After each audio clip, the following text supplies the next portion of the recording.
welcome back. Thanks for tuning in.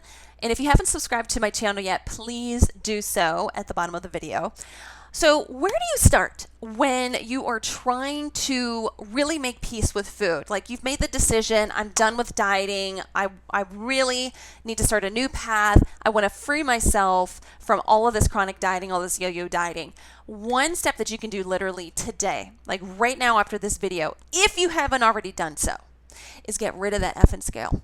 I mean it, okay? If you really want to reject the diet mentality, which is principle one of intuitive eating, okay?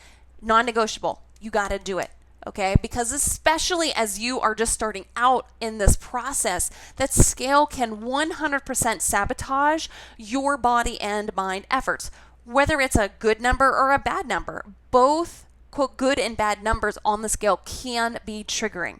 It could trigger you to overeat, perhaps in a celebratory way. It could trigger you to overeat in more of like a self-punishment, effort, sort of mentality way. Or maybe it will trigger you to continue to restrict because you just didn't like the number on the scale, very weight conscious, a lot of fear and anxiety around weight. So there's a history, okay, between you and the scale. And even when you're trying to physically not restrict or like count calories, for example, like you're really being intentional there, there's still a little warehouse up here in your brain. And it's just overflowing with dieting thoughts and anxieties. And that's hard enough, okay, to work through and let go of and move on from. So adding a mental bomb like stepping on the scale, never going to be helpful for you. It will trigger you and it's going to let all these little demons in your head.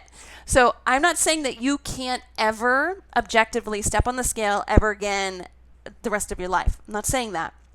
But again, as you begin this new path to diet freedom, you typically don't have the emotional resilience built up enough to not let that scale trigger you.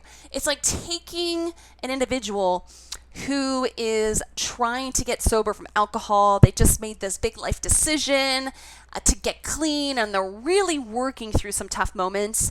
They're restructuring their life. And so it's like having a friend say, hey, like, so proud of you. I want to hear all about it. Can you just come meet me at the bar and we'll talk about it? Triggering? Yes. Okay. So as that individual, though, builds a new mindset, builds new self-care practices, at some point he or she, sure, could probably go somewhere where alcohol is served and feel less triggered. So it's very similar again when you are starting this path of diet freedom. Plus, it is worth noting and reviewing that there's many factors, right, that can influence the number on the scale. So deifying the scale and worshiping the scale to give you the power to either feel good about yourself or good about the day, or bad about yourself and bad about the day, is falling prey to the influence of false facts. It is completely normal and expected for your weight to fluctuate daily due to water retention and water release. Okay, salt intake, hormones, workout status, sleep status, digestion. They're just a few factors that can influence your weight being up or down on a day-to-day sort of basis. Your weight is never going to be static. Never.